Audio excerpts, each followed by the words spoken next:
toi, Bertrand. Eh bien, bonjour à tous, merci d'être aussi nombreux. Je vais commencer par vous parler de où j'ai commencé. C'était dans les années 80, fin des années 80, 89, 90, et j'étais à l'époque formateur dans l'insertion. Donc, j'étais dans le travail social, j'accompagnais des publics très loin de l'emploi, et j'avais à l'époque aucun outil à ma disposition. On avait des groupes devant nous à qui on essayait d'apprendre des trucs, et puis on avait aussi des entretiens individuels avec des objectifs assez mal définis, genre faire le point. Et puis, il y avait des moments où les gens devaient aller en stage en entreprise. Alors là, c'était la catastrophe. C'est-à-dire venir en formation, s'asseoir derrière une table pour apprendre des trucs, ça allait bien. Mais dès qu'il fallait se confronter au monde du travail, c'était, disons, on avait l'impression de mettre les gens, d'exposer les gens à la maltraitance. Et on avait beaucoup de résistance. À cette époque-là, j'ai fait 2 jours de PNL. J'ai découvert la reformulation, la synchronisation sur la posture, le questionnement du métamodèle, et ça a tout changé dans la nature de mes conversations avec les gens. J'ai développé une posture que vous connaissez sans doute, centrée sur l'autre ou en triant sur l'autre. Disons que je pose des questions, j'essaye de ne pas avoir d'hypothèse. Et puis les gens se sont mis à me raconter tout un tas de choses. Des choses parfois assez accablantes, c'est-à-dire qu'ils me racontaient leur vie privée, les malheurs qui leur étaient arrivés, et tout ça sans filtre, parce qu'il y avait un endroit où c'était accueilli. Donc je me suis dit, c'est super, mais j'ai envie d'en savoir social. On est souvent assujetti à cette notion de contrainte, c'est-à-dire qu'on a des gens en face de soi qu'on doit accompagner, même s'ils n'en ont pas envie. C'est dans le cas de l'accompagnement des gens qui sont au RSA, hein, où on les oblige à signer des contrats d'engagement réciproque. C'est aussi le cas dans le domaine de la protection de l'enfance, où on met en place des mesures éducatives soi-disant volontaires, en prévenant, c'est-à-dire qu'il y a des éducateurs qui vont venir dans les familles pour expliquer aux parents comment ils doivent s'occuper de leurs gosses, et on leur a fait signer un papier comme quoi ils étaient d'accord avec ça. Sachant que s'ils ne sont pas d'accord avec ça, on passe à des mesures judiciaires, c'est le juge qui décide qu'il y a quelqu'un qui vient. Donc le libre arbitre est un peu léger. Donc, voilà. Donc j'ai découvert ce monde. Je suis allé faire des formations pour expliquer aux professionnels comment faire pour que la contrainte ait moins de poids dans la relation et qu'on arrive à recréer de la liberté, alors même qu'il y a une obligation d'accompagnement. Voilà, ça a été ma clé d'entrée. Et puis, ça a marché. Ça fait plus de 20 ans maintenant que je forme des travailleurs sociaux. euh, Voilà, dans tous les départements de l'ouest de la France, on va dire, entre la Manche, la Vendée, le Maine-et-Loire, la Sarthe, la Loire-Atlantique, l'Ille-et-Vilaine, etc. Alors, je vais vous passer, j'ai prévu de vous passer un petit diaporama, et puis on va vous envoyer un petit exercice, et on va faire des petits sous-groupes où vous pourrez faire cet exercice par petits groupes, si ça vous va. Ouais, et puis après, on se reverra, puis je vous dirai d'autres trucs. Alors, je commence par... Je- euh, Bertrand, je n'ai pas Oui, encore envoyé la fiche d'exercice. Je vais oui, l'envoyer, il y a hein, le temps. Il y parce a le qu'il y a temps. plusieurs listes de personnes inscrites, donc il faut que je les envoie successivement. Donc, ça va me prendre 5 minutes. Pas de, D'accord? pas de C'est pas... souci. Ok, très bien. J'en ai pas besoin maintenant. Très bien. Ça peut Euh, être envoyé peut-être aussi sur le chat, sur la conversation, non? Non, oui, mais En pièce jointe, je sais pas, est-ce que pointe. il me semble. Mais je connais pas Zoom, moi je connais Teams, mais pas tellement Zoom. Est-ce que quelqu'un peut confirmer? Je vais essayer. Est-ce que quelqu'un peut confirmer que je peux envoyer en pièce jointe par le chat la pièce jointe? Oui, vous pouvez le faire. A priori, oui, hein. A priori, oui. En fait, il faut tester. Puis si ça marche pas, Si Oui, ça oui, oui, c'est sûr. Il faut juste que la pièce ne pour soit pas, l'instant, on essaie autre chose. il faut juste que la pièce ne soit pas ouverte pour pouvoir la joindre. Ah, ok. Il faut qu'elle soit fermée. Je vais essayer. Je laisse Bertrand continuer sa conférence et moi, je fais mon travail. De... et D'accord? donc, je vais vous parler de l'approche centrée solution. Ah bah mince. Voilà, ça marche. Donc, je vais vous parler de la thérapie brève orientée solution, une approche qui a été développée par Inzo Kimberg et Steve DeShazer. Alors, ce qu'il faut savoir, c'est que ces deux personnes-là, que voilà, sont contemporaines de Bandler et Grinder et ils ont vécu au même endroit, c'est-à-dire, enfin, ils sont allés se former à Palo Alto, comme tout le monde. Et c'est à partir de Palo Alto qu'ils ont défini leur méthode. Donc, ce qui m'a semblé central dans leur méthode, c'est de considérer qu'il existe 3 types de relations quand on accompagne les gens. Le premier type de relation, c'est une relation qu'on va qualifier d'engagée. Autrefois, le terme qui était utilisé, c'était client ou acheteur. Voilà. Maintenant, on préfère utiliser le terme d'engagé. Engagé, ça signifie que la personne, elle est d'accord pour venir nous voir, nous. Elle a un problème, elle a un objectif, et elle pense qu'elle fait partie de la solution. Elle fait partie de la solution, c'est-à-dire qu'elle sait que c'est à elle de faire des choses pour que le problème se dissolve ou pour que l'objectif avance. Ça, c'est ce qu'on vise. On veut avoir ce genre de relation. On va pouvoir, à partir de ça, clarifier l'objectif ou bien même explorer le type de problème de la personne et puis chercher à utiliser des outils. Hein. La personne, elle pense qu'elle fait partie de la solution. Nous aussi, on fait partie de la solution. Elle pense que nous, on fait partie de la solution. Et nous aussi, on pense qu'on fait partie de la solution et qu'elle aussi.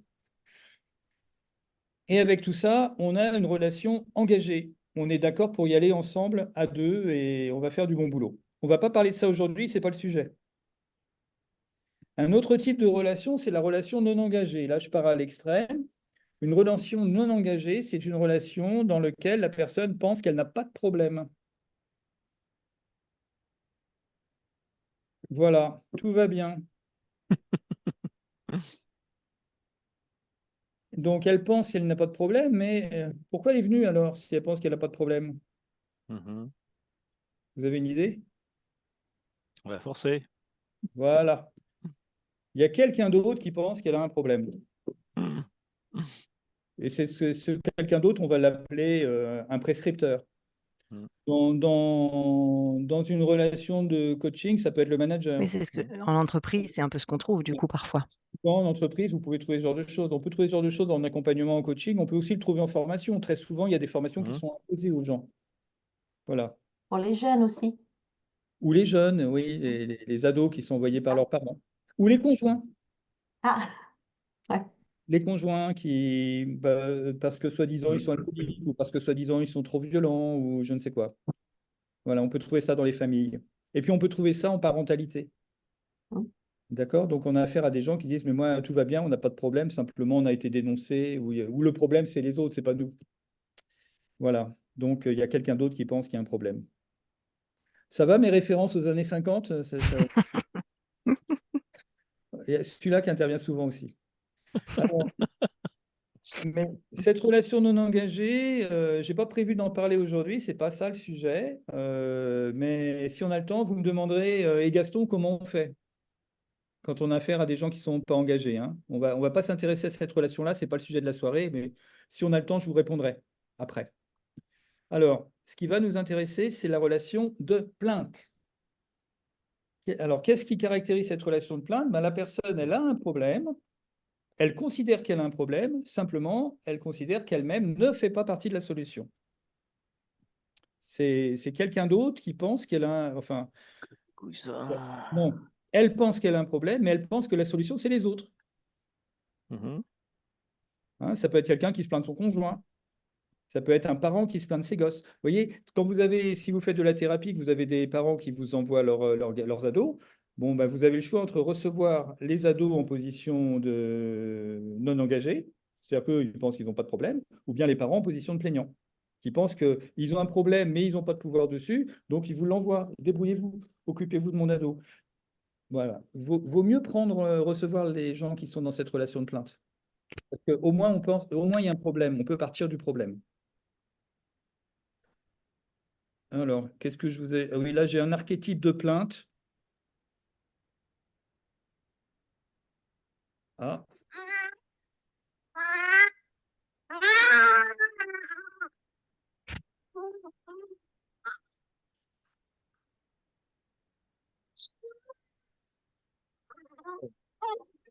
Ça fait mal, hein?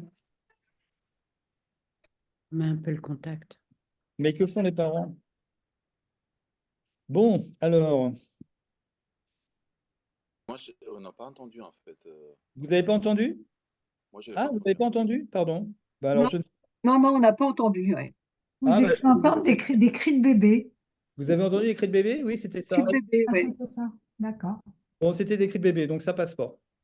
Si, Voilà. si, on a entendu des cris de bébé, si. Oui, oui, bon, bah voilà, c'était ça. C'est pas chez moi que ça faisait ça, c'est dans l'ordinateur. Alors, quels sont les besoins des enfants? Puisqu'on a un enfant qui pleure, qu'est-ce qu'il peut avoir cet enfant? Enfin, Faim, soif, peur, colère, Mal au Rassuré. Hmm.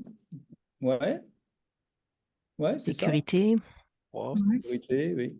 Alors, j'ai mis, si vous regardez les besoins des enfants, vous pouvez trouver les 7 besoins fondamentaux ou les 16 besoins fondamentaux, il doit y en avoir d'autres. Et puis, si on regarde du côté des besoins en général des gens,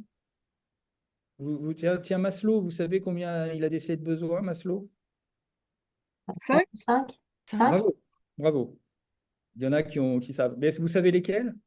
oui. Bravo. Donc, on a les 5 besoins de Maslow, on a les 7 de Jacques Salomé, on a les 9 de Max Neff, et les 14 de Virginia Anderson. Je ne les connais pas, hein. Maslow, je connais un peu, mais je n'arrive jamais à me les remettre en tête. Et quand je demande aux gens, à mes stagiaires, en général, tout le monde connaît Maslow. C'est rare que les gens soient tous d'accord sur le nombre de besoins, mais en tout cas, c'est jamais que quelqu'un me les cite tous.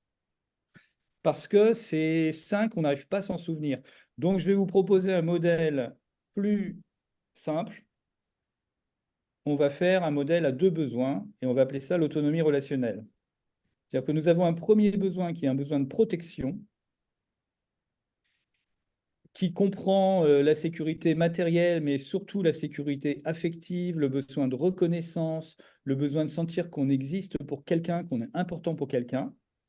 Et puis une fois que ça c'est assuré, on va avoir un besoin d'autonomie, c'est-à-dire le besoin d'être libre, de faire ce qu'on veut, d'utiliser notre créativité, de développer nos idées, nos actions, etc.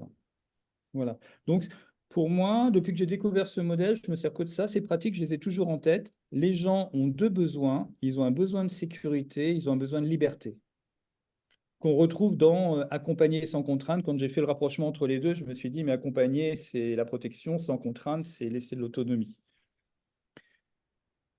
Et à partir de ça, on peut même se demander, c'est quoi une vie qui a du sens? Et ma proposition, c'est de dire une vie qui a du sens, c'est une vie où je peux me sentir libre grâce à la relation.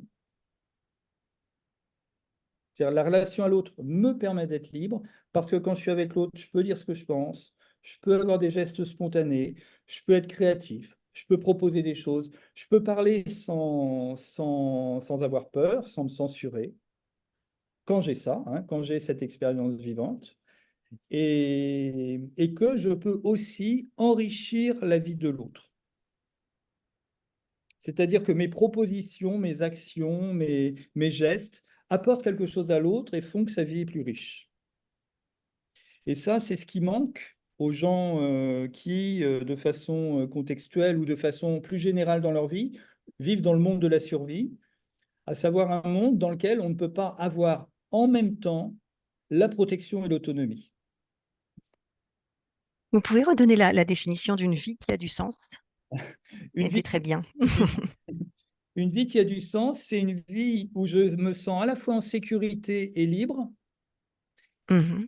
et où je peux développer ma créativité, et où le fait de développer ma créativité, ça va enrichir la vie de l'autre. Merci beaucoup.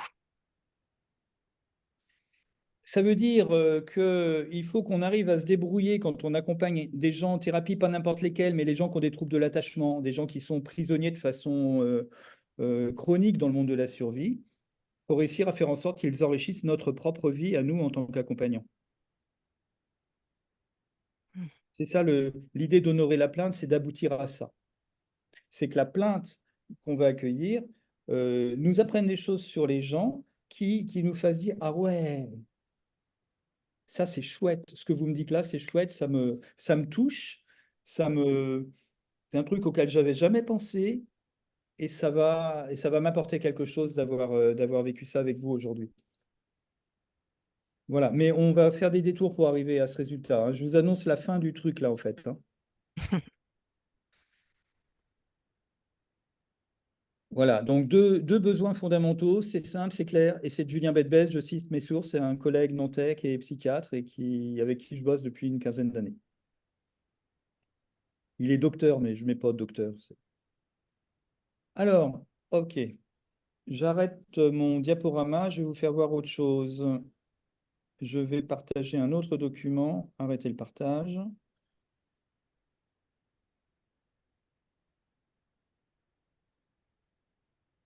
Voilà, je vais vous faire voir ce petit document que vous allez pouvoir vous allez recevoir et qui va vous servir de base à l'exercice que je propose. Donc la première idée, c'est on a affaire à des gens qui sont dans cette relation de type de plainte. Eh bien, je dirais, on va les croire. On va les croire, on va les accueillir comme ils sont. Et on va chercher à accueillir la plainte. Donc pour ça, ce que je vais vous proposer de faire, et vous le ferez, alors pendant l'exercice, ce que je vous proposerai de faire, c'est éventuellement de jouer le rôle de quelqu'un que vous connaissez, peut-être quelqu'un que vous accompagnez, peut-être quelqu'un de votre famille, ou un collègue, ou une amie, ou n'importe qui. Vous allez jouer le rôle de quelqu'un qui se plaint, et puis votre partenaire avec qui vous allez faire l'exercice va pouvoir jouer le rôle de guide. Donc la première étape, c'est de prendre un papier et un crayon, et de prendre le temps de noter l'intégralité de la plainte.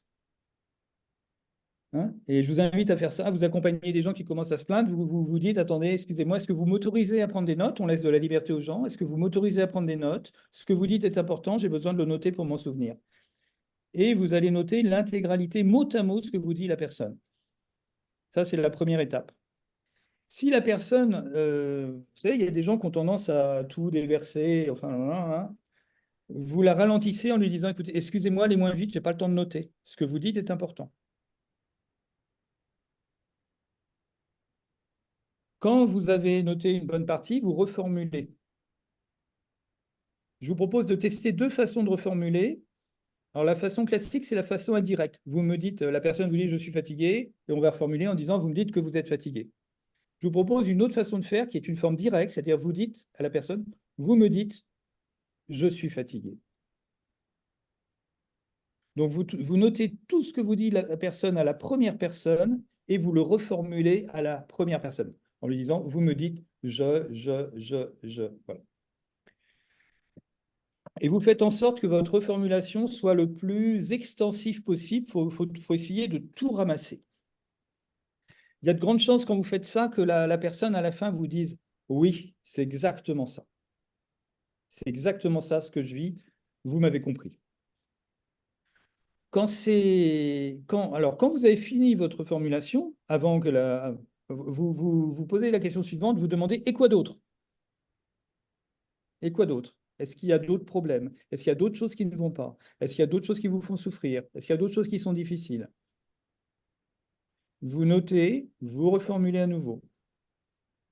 Et vous demandez, et quoi d'autre encore?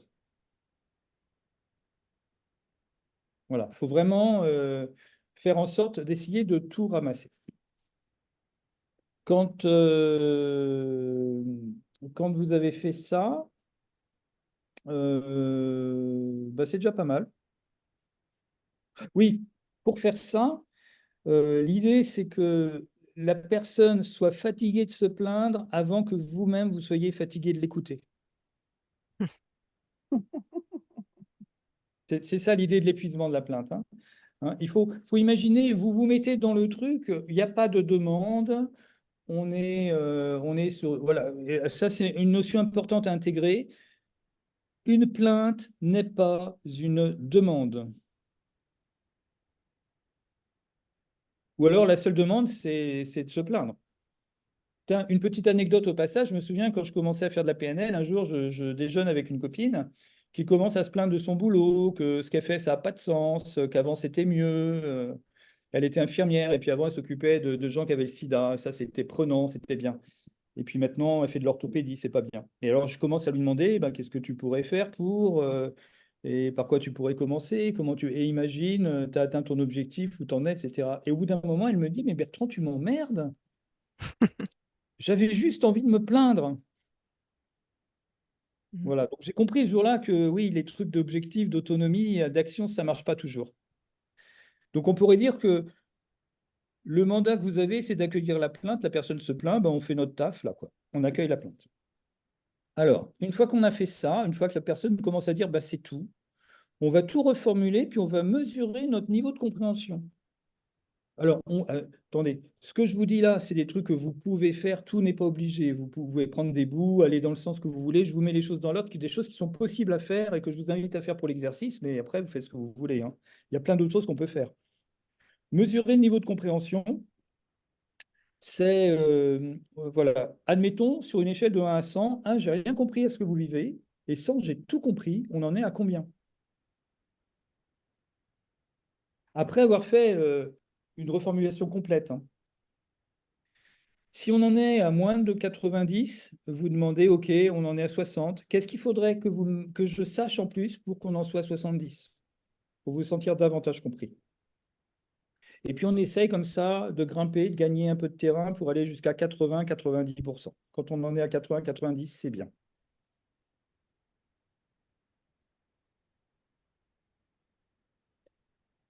Voilà. Ensuite, on peut commencer à chercher des exceptions. On va demander, et c'est toujours comme ça? Alors, si la personne nous dit, ben non, c'est pas toujours comme ça, super, on a trouvé une exception.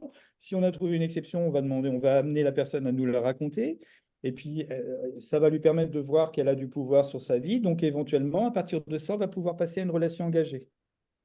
Ce qui est super important pour passer à une relation engagée, c'est que la personne ait le sentiment qu'elle fait partie de la solution. Et pour ça, on va chercher des ressources. Donc, on peut demander, c'est toujours comme ça? Alors, si elle vous dit, oui, c'est toujours comme ça, c'est affreux, etc. Waouh! Comment vous faites pour faire face à ça? Exploration du faire face, hein. Ça, c'est des techniques solutionnistes. On explore le faire face. Et on essaye de le faire avec congruence. C'est-à-dire qu'il faut se dire avant un truc du style, oh là là, on va dire, ce qu'a vit cette personne, c'est dur. Moi, comment je supporterais un truc pareil? Si vous arrivez à vous le faire, à vous dire, mais c'est vraiment... j'ai jamais vécu personnellement autant de difficultés et je me pose sincèrement la question, comment on fait quand on vit ça? Vous allez pouvoir poser la question de façon congruente. Voilà, donc comment vous tenez le coup, comment vous faites face? Vous pouvez faire quelque chose qui ressemble à la question miracle, c'est-à-dire enjamber la plainte. Et si le problème n'était plus là, qu'est-ce qui se passerait dans votre vie? Ou la question miracle, hein, si vous connaissez, supposons que cette nuit, vous vous endormez, il y a un miracle qui se produit, vous vous réveillez demain matin, le miracle n'est plus là, qu'est-ce qui se passe dans votre vie? On peut tenter ça. J'ai un collègue qui avait inventé une formule qui était « et malgré tout ». Après avoir fait une renarration complète de la plainte, de dire aux gens « et malgré tout ». Ok, vous êtes fatigué, vos enfants vous font chier, votre mari s'est barré, et malgré tout. Et des fois, les gens, et malgré tout, ben, ils complètent. Une autre façon de faire, c'est de dire, OK, d'un côté, il y a ci, il y a ci, il y a ça, on reformule la plainte, et de l'autre. Voilà. Le but de toutes ces manips, c'est de faire émerger des exceptions. Si on a trouvé des exceptions, la personne est connectée à ses ressources, ses capacités, on peut envisager l'action. Voilà. Mais on peut quand même vérifier. Est-ce que vous pensez qu'on peut changer quelque chose à tout cela? Ou quel est votre niveau d'espoir que les choses changent? Moi, j'appelle ça renverser la charge de la preuve, mais je ne sais pas si ça a du sens dans ce contexte, mais c'est une façon de dire, c'est pas à nous, en tant qu'accompagnants, de prouver que la vie des gens peut être différente, c'est à nous, c'est à eux c'est à eux d'en être convaincus. Vous voyez? Si je suis dans une relation de plainte et que moi, je pars devant, c'est-à-dire que je fais des propositions d'action, de solutions, je commence à explorer comment la personne pourrait faire. Je m'engage à la tirer d'affaire et je m'engage dans un triangle dramatique. C'est OK? C'est clair? Hein? Donc, c'est à la personne de me prouver que sa vie, enfin de me dire si elle pense que sa vie peut changer ou pas, ou si cet état de fait, il faut faire avec. En approchant entre les solutions, on fait une différence entre problème et limitation. Un problème, c'est quelque chose qui peut se dissoudre. Une limitation, c'est quelque chose qu'il faut vivre avec. j'ai une maladie chronique, c'est pas un problème, c'est une limitation, va falloir vivre avec.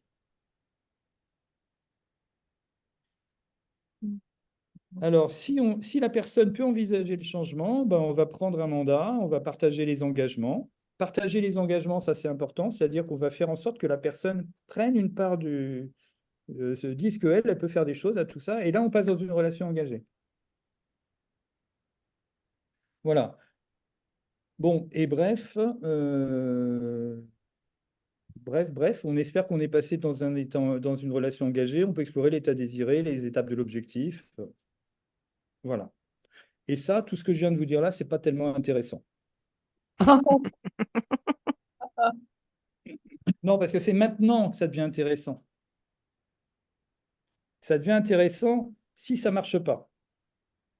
C'est-à-dire si malgré qu'on ait fait tout ça, eh ben, on reste toujours dans une relation où la plainte est dominante et où on n'arrive pas à amener les gens à se connecter à leurs exceptions, à leurs ressources. Et là, il va falloir être plus créatif. Ouais, C'est là qu'on va s'enrichir. ouais. Maintenant, je ne sais pas si je vous fais faire l'exercice maintenant ou si je vous donne la suite, là. Ouais, je vous donne la suite. Comme tu veux. Ouais. Par contre, je vais vous donner la suite, mais la suite, ça va être plus théorique et je pense que l'exercice, vous vous limiterez à ce que je vous ai donné là, parce que si déjà vous faites tout ça, c'est déjà énorme. Bon, c'est Ouais, déjà. c'est beaucoup. D'accord? Donc, je vous en donne un peu plus, mais pour l'exercice, je pense que vous pourrez vous arrêter là. Donc, la suite. Ah bon. Alors, si ça ne marche pas, c'est là que ça commence à devenir intéressant. Là, on peut commencer à considérer que le problème, c'est la tentative de solution, c'est ce que nous sommes en train de faire pour essayer de régler le problème. C'est-à-dire que la personne est toujours dans la plainte et là, elle commence à se plaindre de nous aussi parce qu'on commence à la faire chier. On fait des trucs, on ne se rend pas compte, mais on fait des trucs qui ont déjà été essayés par d'autres et qui n'ont pas marché et ça ne marche pas mieux.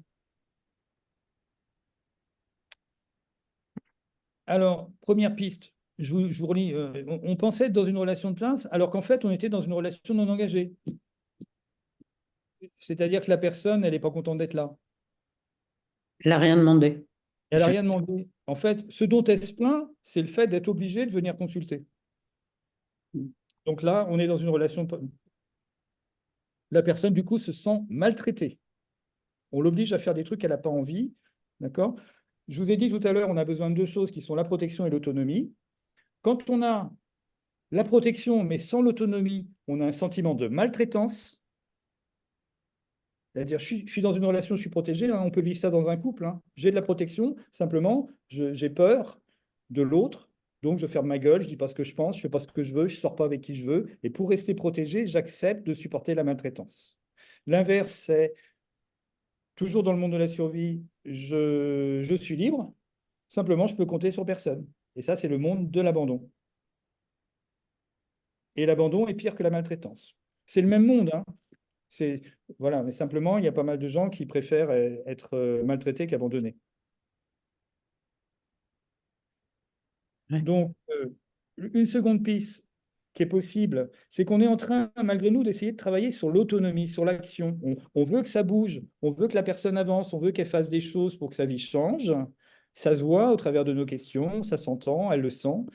Et du coup, on veut faire ça alors que la relation n'est pas en place. Et donc, la personne se sent incomprise, la personne se sent abandonnée. Est-ce que c'est clair? Oui. Hein? C'est-à-dire qu'on a tendance à vouloir agir sur l'autonomie. Et pour moi, c'est là que, dans la PNL, tel que je l'ai vu au début, on insiste tellement sur le fait que les gens ont des ressources, qu'il faut avoir des objectifs, etc. On a tendance, on est déformé et on agit beaucoup dans ce sens-là. Alors, pour les gens qui sont autonomes, ils trouvent ça génial. Ils disent, ouais, c'est génial, ça permet d'avoir les idées claires, d'avancer.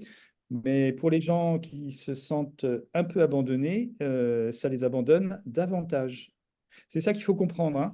C'est que si vous travaillez sur l'autonomie avec des gens qui vivent une expérience d'abandon, ils vont se sentir davantage abandonnés. Mm. Donc ça, c'est une seconde piste. Une autre piste encore. Ah, ça c'est intéressant. Nous sommes guidés par des normes sociales qui échappent à notre conscience et qui ne correspondent pas aux aspirations de la personne que nous accompagnons. Et encore une fois, alors la norme sociale à laquelle je pense, c'est la norme sociale de l'autonomie. Hein, on a basculé dans une société au cours du XXe siècle où on est passé d'un état où la valeur principale, c'était l'obéissance, et où chacun avait sa place dans la société. Les gens, la hiérarchie était quelque chose de central, de respecté. Les gens devaient obéir. Et ils faisaient ça. En contrepartie de ça, alors ils se sentaient maltraités, bien sûr, mais en contrepartie de ça, ils avaient de la protection. Et au nom de... Bon, la société a évolué. On est arrivé à une société où c'est l'autonomie qui est mise en avant et où on a énormément de gens qui se retrouvent avec le sentiment d'abandon.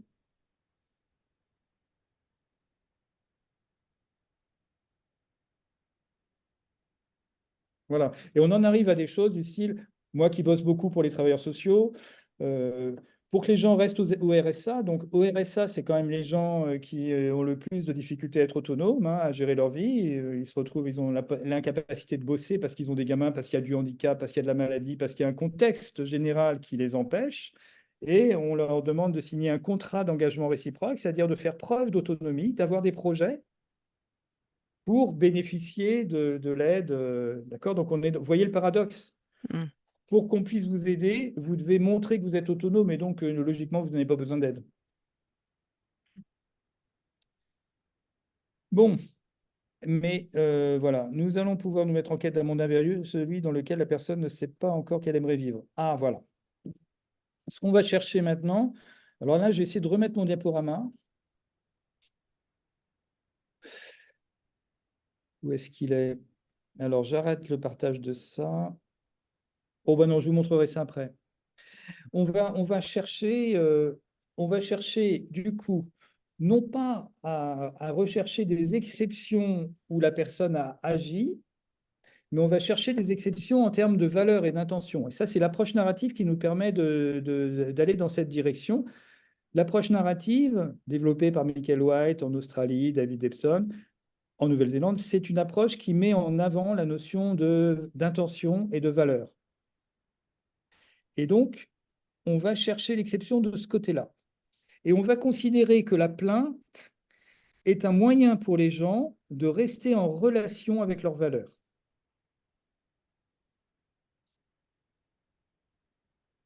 La plainte, et je dirais même la souffrance. Les gens, parfois, sont tellement maltraités par la vie, ont été tellement secoués qu'ils ont de la souffrance. Et puis, quelque part, on a l'impression qu'ils s'accrochent à ça. Et c'est vrai, parce que passer par-dessus cette souffrance, passer par-dessus ces émotions, ces frustrations, cette colère, essayer de s'apaiser, de se calmer, c'est une façon de renier les valeurs qui sont importantes pour soi. Donc, nous allons honorer la plainte, nous allons honorer les états internes tout pourris des gens. Bertrand, je ne comprends pas trop ce que tu viens de dire là. Tu ne comprends pas? Oui. Jusqu'où tu as compris? Ben, je ne comprends pas que la personne en souffrance, parce que tu viens juste de dire là. Ouais. Ce que je dis, c'est que la souffrance, souvent les gens ont vécu un certain nombre de... Je pense à des gens qui ont vécu du trauma. Ces gens-là ont vécu un certain nombre de choses, mais qui se sont rajoutées les unes par-dessus les autres. Ils ont vécu de la maltraitance. Ils ont pu être... et puis après, quand ils sont allés chercher de l'aide, ils ont eu le sentiment qu'on les croyait pas. Après, ils sont allés chercher de l'aide auprès de gens auxquels... Et puis là, on les a laissés tomber. Et tout ça, ça fait une accumulation de trucs qui font des états internes indéchiffrables, des états internes tout pourris, des gros burks tout pourris. Une émotion, je sens de la colère. Je peux être à peu près sûr qu'il y a quelque chose qui est en relation avec la justice. Oui, ou ça peut être autre chose. Mais bon, si j'ai une émotion qui est bien claire, on va réussir à trouver la valeur qui est en lien. Mais s'il y a plein d'émotions qui sont empilées les unes sur les autres, on y voit plus clair. Et ces émotions empilées désagréables qui sont les unes sur les autres, c'est un moyen pour les gens de rester en lien avec les valeurs bafouées. Mon postulat de base, c'est qu'une émotion négative, jugée négative, hein, toutes les émotions sont positives, Les émotions jugées désagréables par les gens, ce sont des informations comme quoi des valeurs sont bafouées. Mm. D'accord? Je comptais sur quelqu'un, il m'a abandonné, je suis triste. C'est normal. La Mm. tristesse, elle est bienvenue. La tristesse m'informe que pour moi, l'amitié, c'est important, et que je comptais dessus. D'accord? Donc, je vais pouvoir raconter une histoire sur l'amitié. C'est ça qui est précieux et qui est Mm. lié à la tristesse. Mais si j'ai de la tristesse, plus de la frustration, plus de la colère, plus un sentiment de trahison, tout est emmêlé et on ne sait plus trop ce qu'on a perdu. Et les gens n'arrivent plus à mettre de mots sur ce qu'ils ont perdu. Et donc, on va tout déblayer, relever, essayer de choper les trucs les uns après les autres pour réussir à retrouver toutes les valeurs qui sont contenues dans ces émotions désagréables et aller voir, aller les honorer pour dire, voilà, pour essayer de comprendre ce qui est important pour la personne. Est-ce que c'est plus clair? Oui, merci. Il faut le faire après hein, pour comprendre. Alors, pour faire ça, donc on va se mettre en quête de ce qu'on appelle en narratif l'absent mais implicite. L'absent mais implicite. Cette idée, l'idée, c'est que les concepts se baladent toujours par deux. Si les gens se plaignent de l'injustice, c'est que pour eux, la justice existe. S'ils se plaignent de la trahison, c'est que pour eux, la loyauté existe et quelque chose d'important. S'ils se plaignent de l'abandon, c'est que l'engagement, peut-être, après ça va être des mots différents en fonction des gens, mais que l'engagement est important. Donc le fait que les gens se plaignent d'une situation présuppose l'existence de quelque chose de mieux que les gens aimeraient avoir. J'ai rarement remarqué que les gens se plaignent de la masse de la Terre. Vous voyez? La masse de la Terre. La masse de la Terre, c'est ce qui fait qu'on a notre poids. On a une masse, mais sans la Terre, on n'a pas de poids. On a un poids à cause de la masse de la Terre. Mais les gens ne se plaignent pas de ça, ils disent pas la Terre est trop lourde.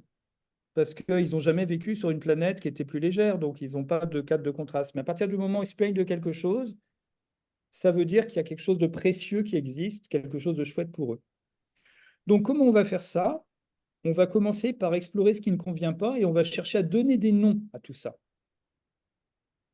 Donner des noms à ce que la personne est en train de vivre.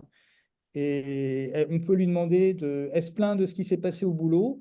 Elle va vous décrire le comportement de gens, des gens qui ont parlé entre eux, voilà, qui fait qu'elle s'est sentie un peu, elle a l'impression de servir un peu de bouc émissaire. Elle vous raconte une histoire comme ça, et on pourrait lui demander, mais c'est quoi le nom que vous pouvez donner à ces pratiques-là? C'est quoi? Comment on pourrait appeler ces conversations entre les gens?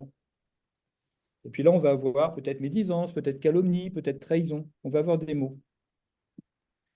On essaye de faire en sorte, en pratique narrative, on aime bien externaliser, c'est-à-dire on essaye de faire en sorte que les gens arrêtent de parler des personnes, mais parlent plutôt des comportements ou nomment des pratiques. Et quand donc la trahison, vous pensez que là, il y a de la trahison, il y a de la médisance et tout ça, ça vous convient, ça ne vous convient pas? Non, bah non, ça ne me convient pas. Alors, qu'est-ce qui vous conviendrait à la place? Eh bien, ce qui me conviendrait, c'est le respect. OK. Et donc là, je commence à voir que la plainte, elle est liée au fait que le respect pour la personne est important. Mais elle va dire oui parce que et il s'est passé autre chose. Elle va me raconter une autre histoire et on va chercher, OK, comment vous appelez ça? Et c'est quoi l'opposé? Et comme ça, on va réussir à accumuler un certain nombre de valeurs positives. Et quand on les aura, on va demander à la personne l'histoire de ces valeurs dans sa propre vie. Quand est-ce que vous avez rencontré ces valeurs-là? Quand est-ce que vous avez vécu ça? Quand est-ce que vous avez honoré ces valeurs?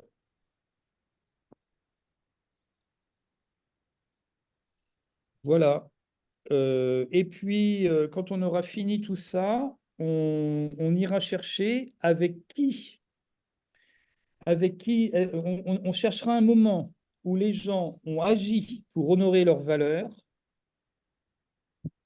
et on ira chercher des tiers sécures, des personnages qui ont une influence positive dans leur vie et qui ont été capables de reconnaître ça.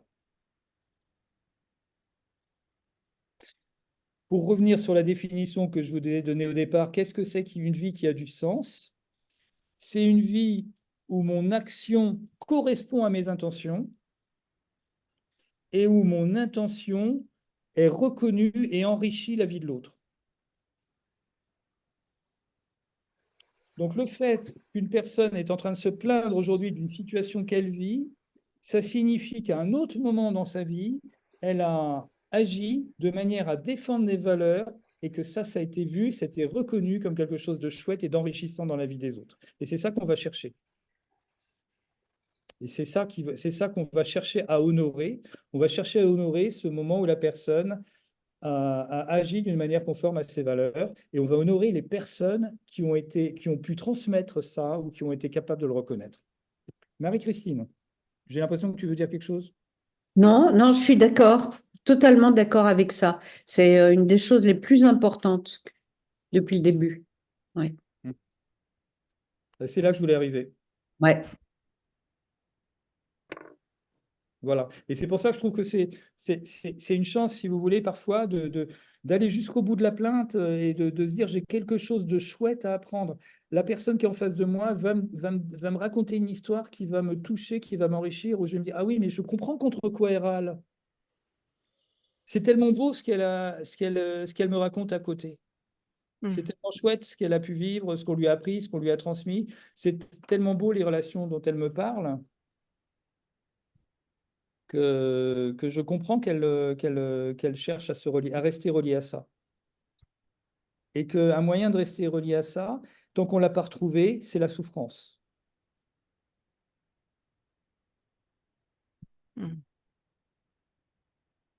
Voilà, voilà. Voilà. Excusez-moi, j'ai deux petites questions, si vous permettez. Ouais, C'est avec plaisir. Adriane. Est-ce que vous me- En fait, donc là, si je comprends bien, on arrive à mettre en lumière les valeurs de la personne dans la dernière étape que vous venez d'écrire. Hmm. Oui. On va mettre en lumière les valeurs et on lui permet en fait de se rappeler les moments quand elle a pu honorer ses valeurs. On est d'accord, c'est ça, non? C'est ça. On lui demande de nous raconter une histoire. Parce que si on se contente d'explorer les valeurs, si elle vous dit le respect, pour moi, c'est important, ça, c'est creux. C'est C'est raconter ça. une histoire, un moment où vous avez fait quelque chose pour honorer le respect. D'accord, ok. Le Et donc respect était présent. ça nous Complément. permet quoi? Le Ah fait ben ça, qu'elle nous raconte une histoire, à part le fait de lui donner du pouvoir en fait sur sa vie, c'est ça en fait le but? ça va permettre de Et redonner de la, redonner de la ressource. ça va permettre De la ressource, bien sûr. de redonner de la valeur à la vie de la personne, D'accord, ok. et ça va lui permettre de se réassocier. Se Mm. D'accord. réassocier, se réassocier étant un moment où le corps fonctionne avec la tête. D'accord? Quand je suis dissocié, par exemple, quand je frappe mes gosses, parce que je suis énervé, parce qu'ils ne sont pas sympas comme je voudrais, parce qu'ils n'écoutent pas, quand je les frappe, je suis dissocié. C'est-à-dire, c'est pas ce que je veux faire. Je voudrais qu'on ait des gestes tendres, je voudrais que ça se passe bien. Et mon bras, ma main part, et c'est plus fort que moi. D'accord? Donc, dans ces moments-là, je suis dissocié. C'est-à-dire que j'ai des gestes qui ne correspondent pas à mes intentions. On est associé quand quand nos gestes correspondent à ce qu'on a envie de faire. Et quand mon gamin vient, je le prends dans mes bras, j'ai des gestes spontanés envers les autres. Dans ces moments-là, je suis associé. D'accord. Je suis associé quand j'agis pour défendre des valeurs. Mais, et D'accord. voilà, ça, c'est un premier point. Mais le point suivant qui est très important, c'est que ça, il faut que ce soit reconnu par quelqu'un d'autre. L'action est terminée quand elle est validée par quelqu'un d'autre, par quelqu'un qui a de la valeur pour moi. L'important. Un un enfant sait marcher quand ses parents l'ont vu marcher et qu'on dit waouh, tu marches. Quand on lui a dit ça, l'enfant sait marcher. Avant, il fait des tentatives, il ne sait pas ce qu'il fait. S'il est tout seul, il lâche le parc et puis il marche, personne ne le voit, ça n'a pas de sens. À partir du moment où c'est reconnu et où il voit que ses parents sont contents, à ce moment-là, il sait marcher. Et l'expérience a du sens. Si. Et vous permettez, il y avait une autre question par rapport à la première partie de l'exercice si je comprends bien, on va le faire ensemble. Ouais. Oui. C'est dans l'exception, vous disiez qu'est-ce qui est différent en fait à ce moment-là. En fait, c'est ça un peu la question. Je sais pas, la numéro 4 ou la numéro 5 a fait l'étape. Qu'est-ce qui est différent à ce moment-là? Qu'est-ce qui fait qu'il y a une exception? Voilà, recherche d'exception, voilà, c'est ça. Que vous tenez, ouais. La question, c'est si la personne, elle dit à ce moment-là, ce qui est différent, c'est qu'il y a quelqu'un qui agit comme ça ou quelqu'un qui m'aide comme ça veut dire qu'elle est toujours dans cette attitude où c'est pas grâce à elle, mais c'est grâce à quelqu'un de Ouais. l'extérieur. J'ai fait une supervision aujourd'hui avec une thérapeute là, qui me racontait, elle a posé la question miracle, et la dame a répondu ah ben mon mari, il est vachement gentil, il est revenu comme avant. Donc ça, c'est un miracle dans une relation de plainte. C'est l'autre qui a changé. Ouais. C'est ça. Ouais, donc on est toujours dans une relation de plainte. Ok. Voilà. Donc en fait, On n'a pas avancé. comment est-ce qu'on transforme ça? Parce que c'est ça ma question en fait. Comment est-ce qu'on... Oui. Tu restes au niveau de la plainte. Reviens en arrière. Cherche pas à mon avis, il faut se dire, dans l'exercice que je vous propose, moi, je recadrerais ça en disant, ah ouais, si je comprends bien, si votre mari changeait, ça serait vraiment mieux. Mais le C'est problème, ça. c'est que ça dépend pas de vous. Donc, ça fait un Mm. problème en plus. Tu Mm. vois? D'accord. Je préfère faire ça. Alors, les stratégies qui sont expliquées dans l'approche centrée solution, c'est de dire OK, si votre mari il était comme ça, il s'était sympa avec vous, comment il vous verrait pour amener la personne à se regarder elle-même et à voir si ses comportements, elles, ont changé. Mais personnellement, je ne l'ai jamais fait. Je vous dis ce qui est écrit dans les livres. Oui, Marie-Christine? Ouais, moi, ce que je fais, c'est ah, votre mari fait ce que vous voulez maintenant, hein? Super. Et alors, toujours dans le miracle, pour que votre mari fasse ce que vous avez voulu qu'il fasse, Qu'est-ce vous, qui s'est qu'est-ce que passé? vous avez fait?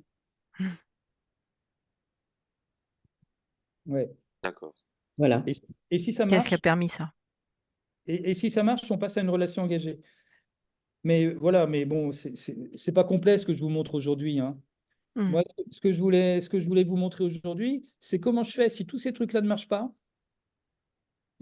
où je vais.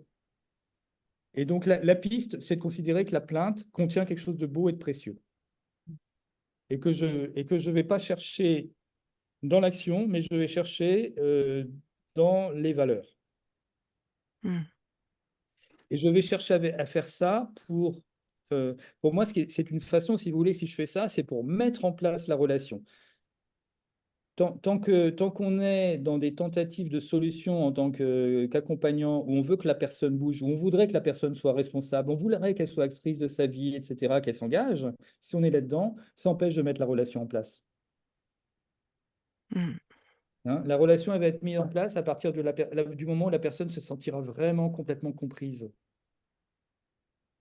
Et on peut imaginer, enfin, j'ai en tête un exemple d'une personne effectivement dont la plainte est presque devenue identitaire, c'est-à-dire qu'elle est victime pour une raison, dans son histoire, elle a été victime traumatique à un moment donné de sa vie et on s'aperçoit dans son histoire qu'elle est restée victime. Et effectivement, la plainte fait partie de son identité, c'est-à-dire qu'on s'imagine que pour lâcher ça, il suffira pas d'un échange ou d'un entretien parce que c'est devenu son identité. On l'appelle presque la pauvre untel, Ouais. tellement c'est devenu identitaire. Donc là, on comprend bien à quel point lâcher la plainte peut être compliqué. Je n'irai pas sur ce terrain-là, Mhm. parce que là, tu vas sur le terrain des bénéfices secondaires. Oui, Et bénéfices inconscients oui, qui ont l'air tellement importants qu'on se dit, bah, la personne, elle a peut-être pas envie de la lâcher, sa position de victime, en fait. bon, historiquement, enfin, j'ai peur de dire du mal de quelqu'un. Ah, Historiquement, c'est des choses que Freud a inventées parce qu'il n'avait pas de bons résultats. Donc, il Ouais. essayait d'attribuer la responsabilité pas, j'ai pas envie de dire, mais enfin de l'absence de succès à l'autre. Ouais. Il disait les gens ils restent dans la maladie là parce qu'ils y ont des bénéfices secondaires. Bon, certes oui, mais c'est pas une question éclairante. Une bonne explication, c'est une explication qui permet de résoudre le problème. Mm.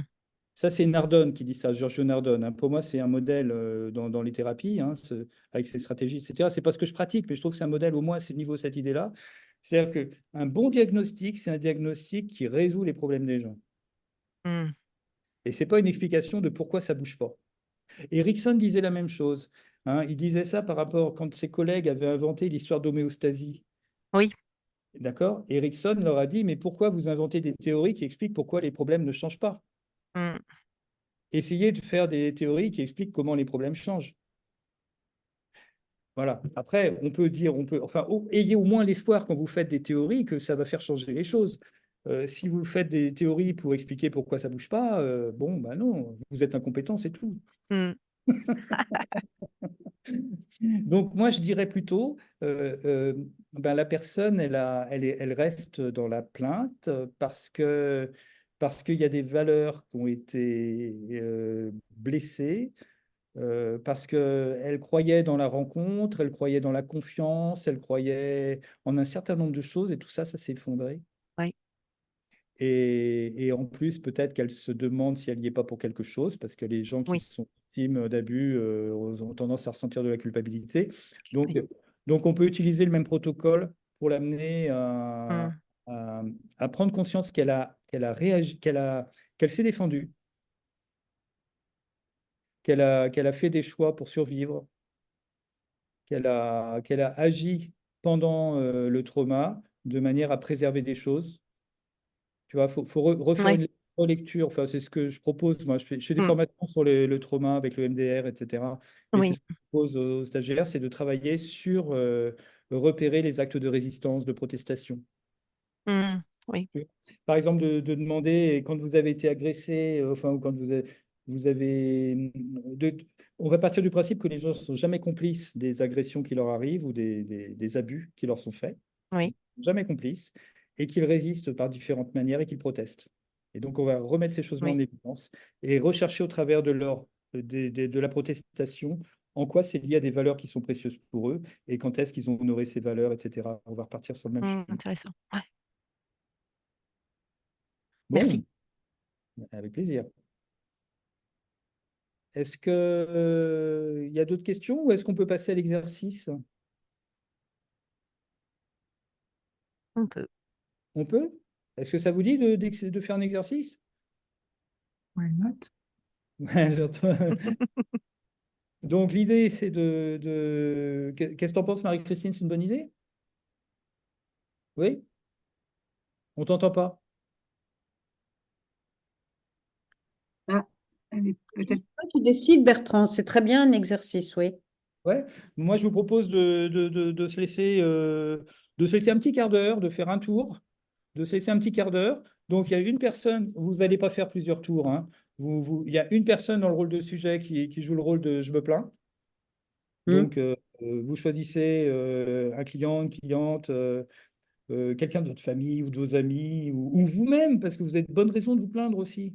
Ah, bien sûr. Vous pouvez le faire à partir des trucs qui vous embêtent aussi, hein. Ça va être une bonne chose de le faire pour vous. Vous apprendrez aussi bien en faisant ça.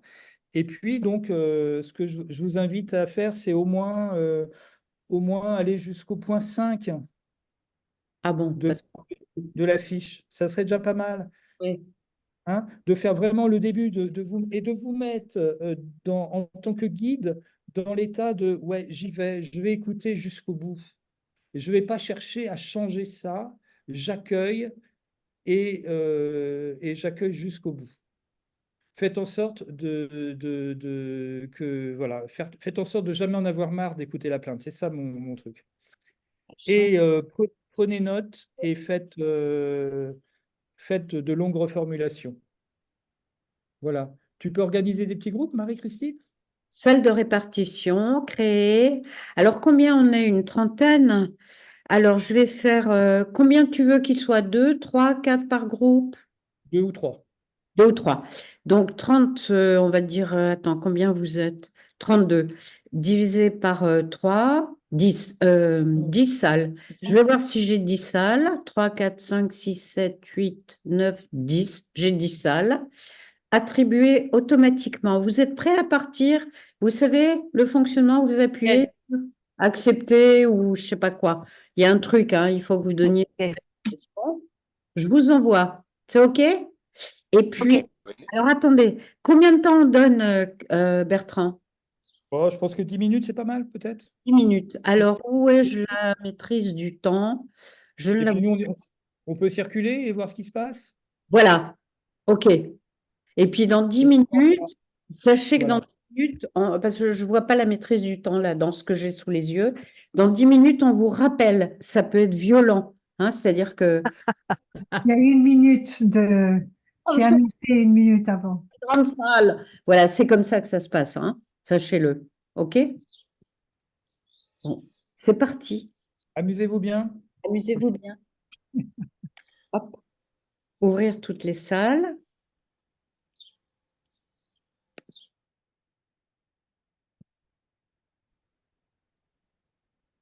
Je vais les faire. Attends, je plus. Faut que j'aille faire.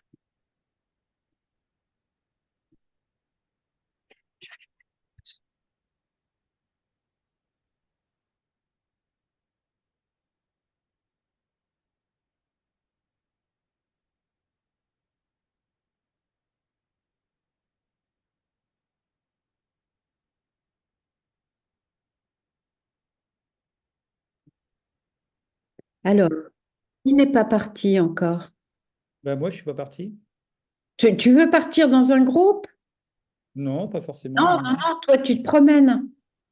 D'accord. Comment je fais pour me promener, moi? Pour te promener, tu vas dans...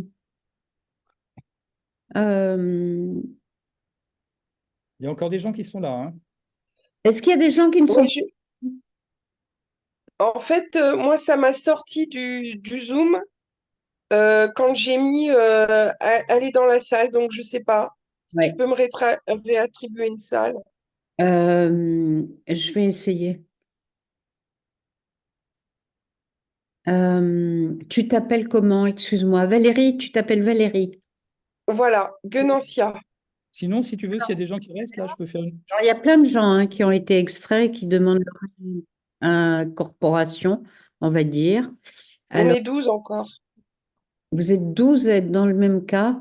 Je ne sais pas Je sais pas si c'est le même cas, mais... je sais pas si je vais pouvoir y faire quelque chose, en fait. Alors, Laurent, Oui, veux-tu aller dans une salle? oui, oui, oui, oui. En fait, je me suis retrouvé viré aussi brutalement. Donc, Ouais, moi aussi. C'est parti. Accepte. alors, Valérie, je t'envoie salle 2. Accepte. Bertrand, tu veux? Non, tu vas te balader, toi. Caroline, je t'envoie salle 3. Accepte. Laurent, je t'envoie salle 4. Accepte. Saverio, si tu le souhaites, je t'envoie salle 5. Accepte. Salle 2. Fabienne, salle 8. Accepte. Isabelle, salle 9. Non, mais attends, je ne peux pas déplacer tout ce monde là. Non, non, il y a une erreur. Hein. Il y a une erreur. Quelque chose qui ne va pas. On va laisser dans l'état des lieux. On va laisser comme c'est. Donc, Bruno n'a pas été affecté, j'y peux rien. Christine non plus. Cécile affectée à salle 1. Voilà.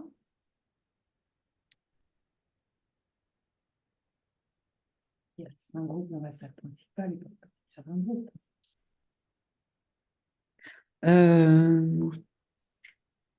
Je ne sais pas. Est-ce qu'il y a des gens là qui ne sont pas affectés et qui veulent l'être? Parce qu'il y a des gens qui ne veulent pas être affectés, qui m'ont dit, je ne souhaite pas faire l'exercice, ce qui est tout à fait légitime, hein. Tout à fait légitime, n'est-ce pas, Bertrand? Oui, ce que je me dis, c'est que j'aurais pu faire une démo plutôt. Tu aurais dû faire une démo. Tu la feras la prochaine fois, Bertrand, c'est pas grave. La prochaine fois. Ouais, la prochaine fois. Tu feras une démo, bien sûr. Il y a quelqu'un qui a dit ça en commentaire, c'est ballot, plutôt que faire partir tout le monde, j'aurais dû faire une démo. Ah ben, tu peux le proposer pour une autre fois. Parce que là, ou si tu as le temps, tu le prends. Mais ça me paraît un peu juste là, parce que ça va faire. Quelle heure il est? 39, 40. Dans 10 minutes, on les ramène. Il y a encore des gens qui sont là. Moi, j'ai Bruno, Christine, Philippe, Cécile, Céline qui sont là. On n'entend pas. Bon, enfin, moi, j'ai ces écrans-là qui sont devant moi. Ouais, moi je suis là. Mais c'est pas grave, comme je suis en voiture. c'est pas grave. T'es en voiture. D'accord. Je t'ai envoyé déjà 2 fois dans une autre salle, hein. Ça a pas Oui, pris. mais je suis allé, j'étais tout seul dans la salle 1. Ah Je suis bon? revenu. Ah bah, J'étais mieux avec vous. Ouais. est-ce que tu veux aller dans une salle ou t'es bien dans ta Non, voiture? non, je vais attendre, ne vous inquiétez pas. En plus, Ouais. c'est assez passionnant ce qui est raconté, donc je vais patienter, il n'y a pas de souci. Ok, très bien. Bon, je crois que tout le monde est casé. Bon. Bon. Et comment je fais pour aller me balader dans les salles, moi? Alors, pour te balader dans les salles, à chaque fois qu'il faut que je révise, moi. Alors, attends. Tu vois la même chose que moi? Je ne sais pas ce que tu vois. Tu vas dans Bertrand, tu vas sur ton nom, déplacer vers, et quand tu cliques sur déplacer vers, tu peux aller salle 1, salle 2, salle 3, salle 4. Tu te balades comme ça. Si tu rentres dans salle de conférence en cours, tu l'as ça? Non. Tu l'as pas. Alors attends, je vais te déplacer moi. Je te mets salle 2. Dis-moi si tu y arrives. Voilà, tu y es.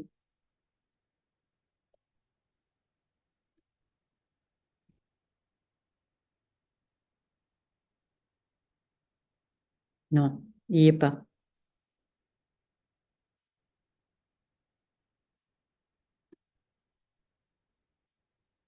C'est pas évident, les salles, hein.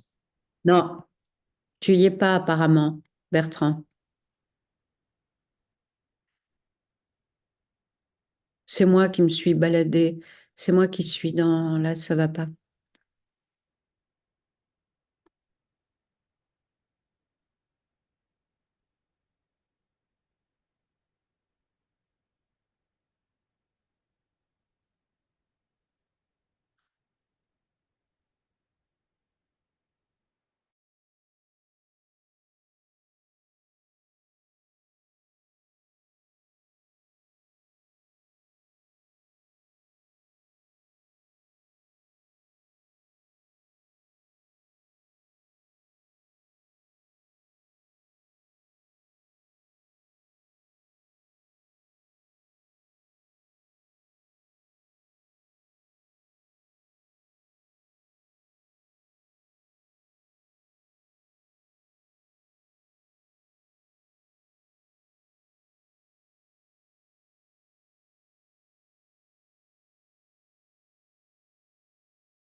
Tu peux m'envoyer ailleurs, Marie-Christine?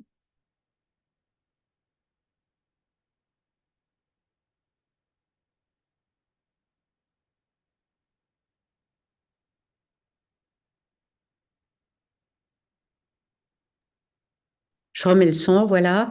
Tu veux que je t'envoie ailleurs? Je vais essayer.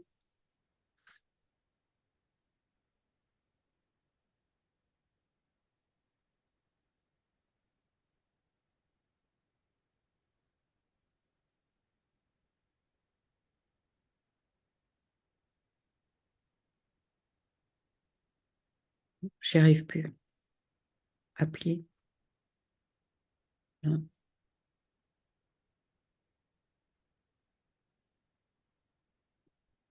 Plus.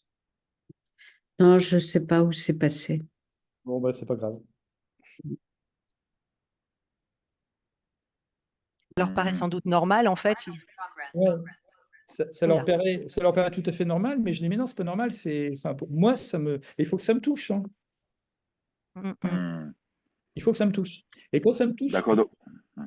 je vais Moi, poser, je vais poser certains types de questions particulières quand ça me touche, notamment quand je suis touché par ça, je vais leur demander, mais ça vient de qui ça?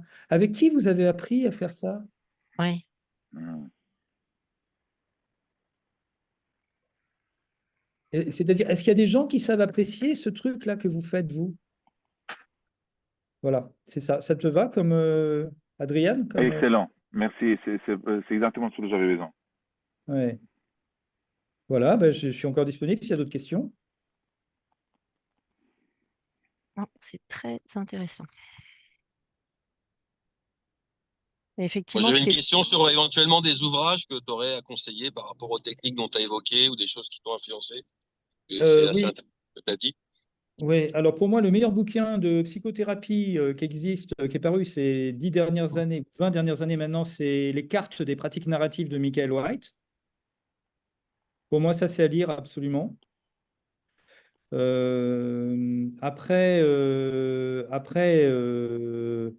Je pense que c'est pas mal d'avoir un bouquin sur l'approche centrée solution pour comprendre les différents types de relations, peut-être au-delà du miracle de Shazer, mais non, c'est un bouquin un peu chiant.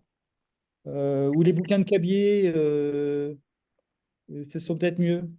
Comment ça s'écrit? Cabier? CABIE. Sur l'approche centrée solution. Essayez de trouver un bouquin où on vous décrit les trois types de relations. Client, alors moi j'appelle engagé, c'est client, plaignant, visiteur. Ça, c'est vraiment un modèle super important pour moi. C'est mon modèle principal quand j'accompagne des gens. C'est-à-dire, est-ce que les gens viennent là parce qu'ils ont été envoyés par quelqu'un? Hmm. Est-ce qu'ils viennent parce qu'ils ont des problèmes mais ils ne pensent pas avoir le pouvoir dessus, ou est-ce qu'ils sont en mesure d'agir? Je pense que Oui, ça change tout. ça change tout de voir ça. Hmm. Sinon, Cabier. ouais, Cabier, Marie-Christine Cabier, ça peut être la liberté du client comme éthique en psychothérapie, un truc comme ça. Le libre choix du patient comme éthique en psychothérapie, de Cabier, peut-être. Il y a aussi. D'accord. Ouais. Et Le puis, libre choix, excuse-moi. Du le libre patient. choix du patient comme éthique en psychothérapie, ou un titre analogue. J'ajouterais les interventions orientées solutions de Bill O'Hanlon avec un gros travail sur le langage comme prescripteur d'attente de changements positifs, quoi. Les interventions orientées solutions. Je crois que c'est le titre, hein, je ne suis pas sûre. Bill O'Hanlon. Mais vous ne trouverez pas. Enfin, moi, j'aime moins Bill O'Hanlon, perso. Moi, j'aime beaucoup. J'aime beaucoup. Et bon, c'est ta conférence, hein. Et- Ouais. Mais pour comprendre l'absent mais implicite, c'est aussi, Michael White. Mais il n'y a pas d'ouvrage vraiment qui parle de ça. C'est assez confidentiel pour le moment. Je ne sais pas si Marie-Christine, tu as lu un truc sur l'absent mais implicite, de décrit vraiment dans la littérature. Il y a François Balta écrivait quelque chose sur son site à un moment donné, D'accord. en simplifiant, en disant l'absent implicite. Il y a un écho. Oui. C'est assez désagréable. Bon, mais je pense qu'on peut faire une petite bibliographie et la mettre dans le chat. Ouais, je pourrais faire une bibliographie. Alors, je pense s'il y en a parmi vous qui s'occupent de psychotrauma, est-ce qu'il y en a? Non. Non? Si, je vois quand même. Donc, il y a un bouquin qui est très bien qui s'appelle. Ah, ça y est, j'ai plus le titre. C'est aux éditions François Rabelais et ça s'appelle Intervention en psychotrauma. Et donc, il y a un inventaire de tous les types d'approches qui peuvent servir pour le psychotrauma. Notamment, il y a l'hypnose et il y a Le MDR. et il y a les pratiques narratives, avec un truc spécifique pour le trauma. Oui, Il y a tout le un monde ferme son micro pour pas qu'on ait d'écho. Et à ce sujet, si tu peux, je voudrais dire que le 21 septembre, nous aurons à NL-PNL, la délégation Paris-Île-de-France, une journée sur l'hypnose à propos du psychotrauma. Le 21 septembre, vous pouvez faire Save the Date. Je fais Save the Date. Oui. Voilà. J'ai pas de caméra, mais sur les approches de Julien, c'est surtout des articles qu'il a écrits dans différents livres et dans différentes revues, et il n'y a pas un livre précis. Oui. Non. Il y a Alors, des si vous voulez, l'article sur l'autonomie relationnelle, qui est à mon avis quand même un de ces trucs les plus puissants, c'est dans le numéro hors série numéro 11 La revue Hypnose. de Hypnose et thérapie brève. Oui. Voilà, là vous avez un article qui vraiment, bon alors le truc est assez cher, il vaut 18 balles pour une revue, c'est beaucoup, mais par contre l'article est précieux. C'est un truc de base. Donc Hypnose et thérapie brève, hors série numéro 11, à acheter chez l'éditeur, quoi. MetaWalk, l'éditeur. Bon. Et puis sur l'autonomie, tu as dans le livre pratique ou intervention pratique narrative, tu sais. On mettra la bibliographie dans le chat parce que sinon, si on fait une bibliographie, là, on en a pour une demi. Attendez, il y a un excellent bouquin qui parle de tout ça. C'est un bouquin qui s'appelle Sauver Dora. Oh oui, excellent. Je connais C'est l'auteur. pas écrit par qui? C'est moi Bertrand qui l'ai écrit. Pinault.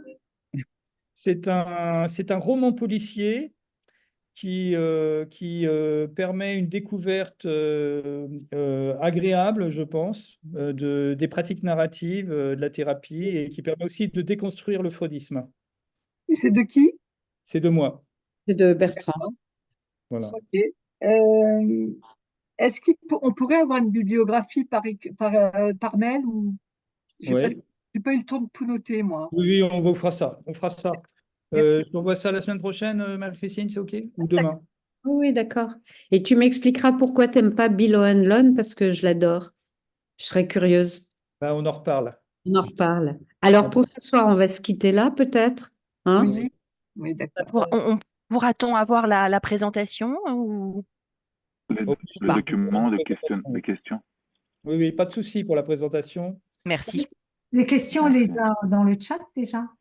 Et vous les avez dans le chat. Vous avez la fiche technique là, dans le chat. Il faut que vous la preniez. Oui, d'accord. Ok. Mais la présentation du PowerPoint peut-être. Mais Oui. Je vous enverrai ça, pas de souci. merci beaucoup. Merci beaucoup. Bonne soirée à tous. Merci Marie-Christine. Merci à tous. Merci Marie-Christine, merci Bertrand et merci à vous Merci tous. beaucoup. Merci. Très bonne soirée à tous. Au revoir. Grand Merci. Grand merci. Au revoir. Merci. Très intéressant. Merci Paul, bonjour et merci. Merci. Merci beaucoup. Au revoir. Merci à ma coach, au revoir. Et Bertrand, on se reparle dans les jours qui viennent. D'accord? Oui, d'accord. Merci beaucoup Marie-Christine aussi. Merci à tous. Au revoir. Merci beaucoup, Marie-Christine. Au revoir Bertrand. Au revoir. Bonne soirée à tous. Au revoir. Au revoir. Au revoir. Merci.